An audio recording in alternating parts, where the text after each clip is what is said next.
video, I want to talk about a French film that is directed by Robin Campillo. And depending on your region, it has different titles. It could be either called BPM or beats per minute or 120 beats per minute. And the actual translation of the French title is 120 beats per minute, which is, in my opinion, the best title that has been floating around different foreign markets, so that's what I'll choose to call it. The movie takes place in the early 90s and follows an activist group, an AIDS activism group, to be more precise, called ACT UP. Which were not the only AIDS activism group around in France at the time, but they were definitely the more memorable and really did some pretty pioneering work in terms of prevention, awareness, and also demonstrations concerning the AIDS epidemic that was taking place at the time. And the reason they're so memorable is because at the time their tactics were so incredibly groundbreaking but also shocking. Whether it be their taglines, one of which basically translates to we need medicine so we can fuck each other in the ass, their posters, which were extremely graphic, extremely raw, including straight up pictures of cocks going into asses and the such. They really weren't shy about the realities of the disease. They did some pretty incredible sort of guerrilla prevention by barging into high schools, and since they weren't allowed to do it, they knew they were going to get kicked out. They became just incredibly efficient at delivering their message in the most effective and straightforward way. So they would just hand out these pamphlets that were very clear and very open about the disease, how it's transmitted, with detailed images of just how to put on a condom and whatnot, which was seen at the time as very disruptive and possibly harming the innocence of the French youth, when in reality they were very open about saying, when you're 16 or 15, people have sex and they need to be aware of what's going on and they need to know how to protect themselves. So they really did some pretty incredible work, and interestingly, the director, Campillo, was an activist at the time, so he really has first-hand knowledge about how things went down and how the group actually went about their daily business. The structure of the film is centered around these repetitive beats, sorry for the pun, but I think it's pretty apt, of the organization. So you've got the meetings, the activities that they do in public, then you've got the parties that they throw, because there's a lot of partying in the film for something that's surrounded by death. There is quite a lot of levity throughout the film.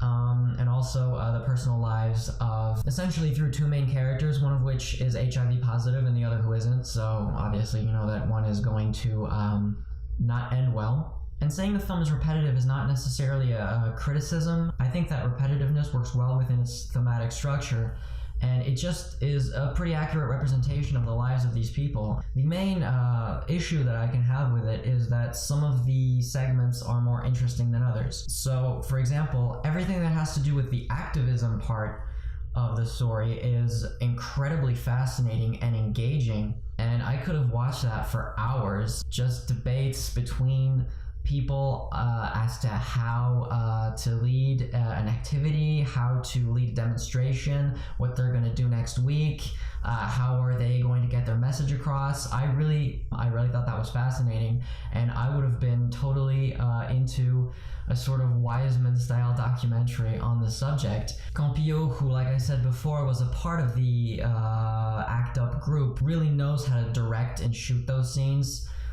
It feels like they just got all the actors in one place and shot very long takes with multiple cameras. There's a sense of the chaos. There's a real sense of reality throughout those scenes that is pretty striking and just incredibly watchable. AIDS was really perceived as something that struck very marginalized communities. So homosexuals, prostitutes, junkies, prisoners. I actually had no idea about how prevalent HIV was within the prison community. And at the time, there really was this perception that it was this epidemic that only struck a certain segment of the population. It was the gay thing. It wasn't dangerous to good, moral, mainstream society. which is obviously false. But these activists themselves are marginalized within their own communities. So they're marginalized within the other AIDS activism groups because their tactics are kind of deemed as too radical, even though they're nonviolent. And there's a really great debate at the beginning of the film as to if one of their protests went too far and what are the limits of what they should do. So they're marginalized within other groups, but they're also marginalized by the gay community. A lot of the activists in the story are gay, and the fact that they are so open about their own illness, because a lot of them are, not all of them, but a lot of them are HIV positive, because they're so open about their illness, there's something sort of inherently shameful about that, because I don't know, maybe it's shining a light on the gay community in a way that they don't want. Maybe it's just reminding them of their own risks and their own mortality. But the film really works well on this sort of double marginalization that they undergo. It's really when the film goes into the more personal stuff and the love story aspect that it's just not as strong. And I don't know if that's whether I didn't find the actors all that convincing, or maybe it's just because it's something that I've already seen, or maybe it just seemed less engaging and less interesting than the actual historical, logistical exploration of the activism group. But if the movie really has one major flaw, it's within the sort of aesthetic choices. The movie as a whole is fine. It's shot like you would expect, handheld documentary style, lots of close-ups, very similar to just about any sort of European auteur film. But in certain sequences, it shifts from that sort of realistic documentary look to something a little more abstract, a little more stylized, and it does this through the heavy use of slow motion. Frankly, I thought the movie had some of the most ugly use of slow motion I think I've ever seen. Maybe exaggerating it a little bit, but they're not great. Overall, I found that digital slow motion really hasn't done it for me, and I don't know why that is. So I'm taking away the phantom cameras, which are digital cameras that are specifically designed for slow motion. That's really all they do, and those look really good. But generally, within cinema cameras, whether it be the Reds or the Sonys, I for whatever reason, and I don't know if that's because of the digital shutter, or if it's because of the fact that in film cameras there's like a little jitter when the film goes through the camera, and on a digital camera obviously there's no jitter, the sensor is perfectly still. So maybe that has something to do with it. Maybe it's unperceivable when you're shooting 24 frames a second, but when you're upping it to 120, 180, maybe 300, all of a sudden the motion blurs off and it looks kind of weird. I'm not sure what the reason is, but this movie is chock full of slow motion, and I think for the most part it just doesn't work. It looks disgusting, with one exception. And I'm going to describe the scene because I think it's great, and I wonder why the film didn't do this more. So during a party scene, you've got an overhead shot of people dancing on the dance floor, and all of a sudden the camera rack focuses out and onto the dust particles that are floating in the air, which you can see because of the lighting. And then all of a sudden the camera just keeps rack focusing out, and all you have is these sort of out of focus circular colors and white circles that are the dust particles that start just floating everywhere within the frame. And it turns into this like abstract tapestry that's moving in real time. And then the scene transitions to a 3D animation in which you see white blood cells getting attacked by the HIV virus. So for a brief moment, the movie just almost becomes a Malikian metaphysical contemplation. And I thought that was just a beautiful scene, and I wished there was more of that throughout the film, which there isn't, unfortunately. And another scene, which I think is just absolutely breathtaking in context, but is just only one shot within the entirety of the film.